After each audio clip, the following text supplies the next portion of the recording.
Welcome to the ज्ञानोपीडिया। आज के video में मैं आपको ऑपरेशन पोलो के बारे में बताऊंगा। आपको बताऊंगा कि ऑपरेशन पोलो क्या है और इसे किस तरह से अंजाम दिया गया। 15 अगस्त 1947 को देश आज़ाद हुआ और आज़ाद होते ही यह दो देशों में बांट दिया गया, भारत और पाकिस्तान।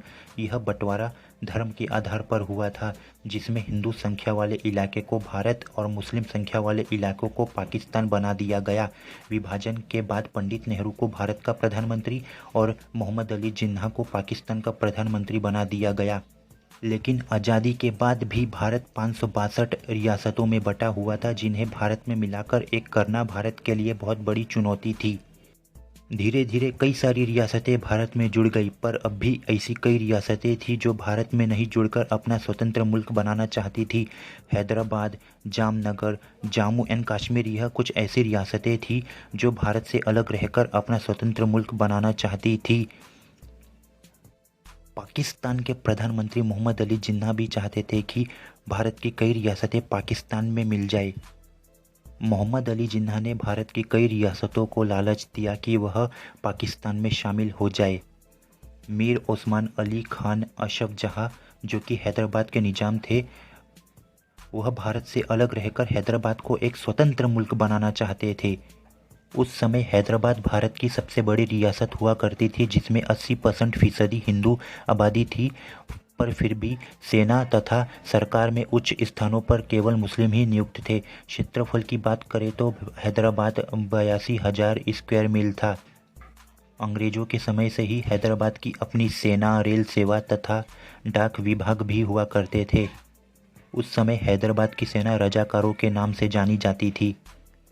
उस समय निज़ाम दुनिया के सबसे अमीर व्यक्तियों की सूची में आते थे, जो कि टाइम्स मैगजीन में भी प्रकाशित हुए थे।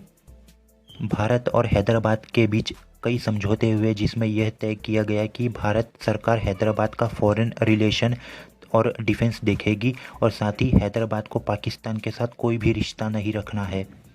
भारत की दी गई चेतावनी के बाद भी हैदराबाद नहीं माना और वो पाकिस्तान के साथ दोस्ती बढ़ा रहा था। वो पैसे देकर पाकिस्तान को अपना दोस्त भी बना रहा था।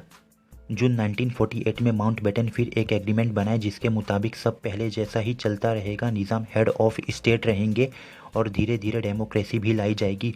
इस पर भारत तो तैयार हो गया, पर निज़ाम नहीं तैयार हुए। वह कॉमनवेल्थ के तहत अपना अलग देश बनाना चाहते थे।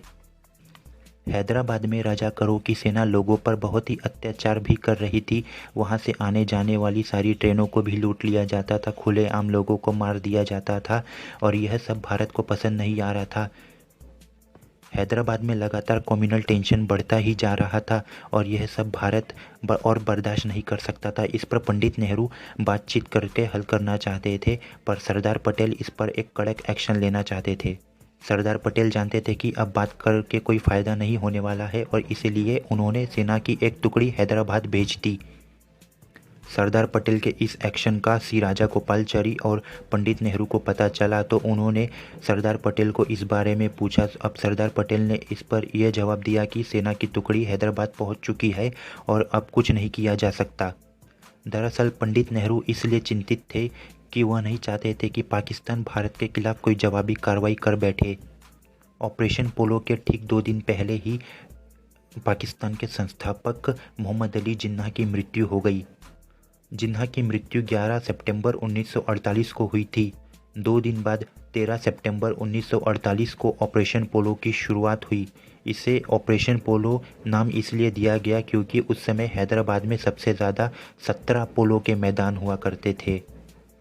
भारतीय सेना और रजाकारों के बीच 5 दिनों तक लगातार जबरदस्त लड़ाई हुई, जिसमें कई रजाकार मारे गए और हजारों की संख्या में लोग भी मारे गए।